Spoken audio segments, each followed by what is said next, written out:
What's going on, guys? Carl here, back with another episode, and just getting back from New York City from, of course, the launch of the brand new Galaxy Note 9. I've already got a couple videos up, and the one that I wanted to do was, of course, the comparison of the tried and trusted iPhone X, the other smartphone that costs over $1,000. That is a ton of loot for a smartphone. I know that's expensive. For the Note 9 though, it does start off with a ton more storage. For $1,000, you do get 256 gigs. And if you upgrade that to 512, that will cost you $1,250. And this is one of the first phones that you can actually pair with a 512 micro SD card to give you a whopping 1 terabyte of space, which would make this guy the ultimate media machine. But over on the iPhone side, this guy starts at $1,000. You're only getting 64 gigs of storage, and if you upgrade that to 256, that is $1,150. So still very expensive, but nowhere in the same realm of how much space you're getting. The feature list on the Note 9 kind of just goes on and on. It's the latest essentially, and of course has the greatest. The iPhone is a bit old now. We're getting some new iPhones coming in September, but still, this is a very viable option, probably the two best of Apple iOS and of course Android Samsung. Let's first talk about displays, and over on the Note 9, this is the new king of the crop, the new behemoth. It's edge to edge, it's slightly larger than last year, and Samsung is the king of displays. They're honestly my favorite to look at. They figured out the entire edge to edge thing. They don't have a notch, they just get it. And I cannot fault them for having a stock orange wallpaper. That's a bit of bias on my end. Over on the iPhone, the screen is much smaller, 5.8 inches. Like I mentioned, we're getting the iPhone X Plus or the iPhone 11 Plus, whatever they call it. Of course, I know that screen size is personal preference. We do, of course, have the notch life, which we've seen in a ton of other phones now. Seems to be setting the standard, but they do have a better edge on the bottom as the screen goes right to the end.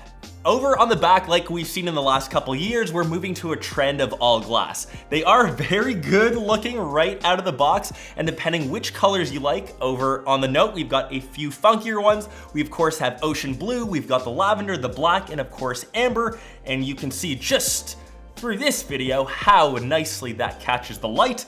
Over on Team iPhone, we only have space gray, black, or white. You'll notice a few close-ups of my iPhone, which is now a year old. You can see that it's collected a ton of micro scratches, so make sure when you do get your brand new Note 9, you do get it covered. Of course, dbrand has got you guys hooked up with essentially every single color imaginable. Their link, of course, down below. The S Pen is something that's been tweaked around this year. Also, it now has Bluetooth connectivity, so you can use it to, of course, operate, say, your camera as a shutter. You can kind of map out whatever functions you want. Unfortunately, on the iPhone, it has no sort of stylus, and you kind of get what you see.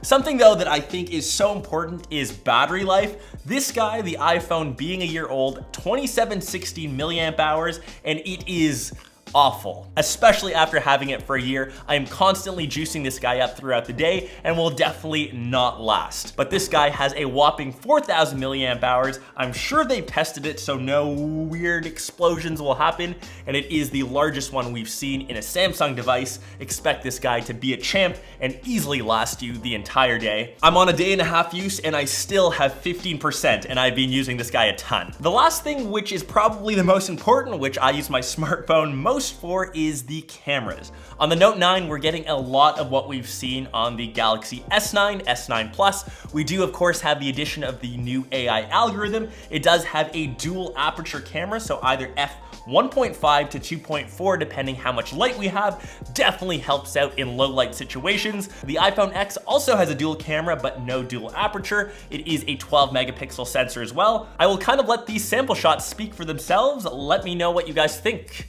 down below.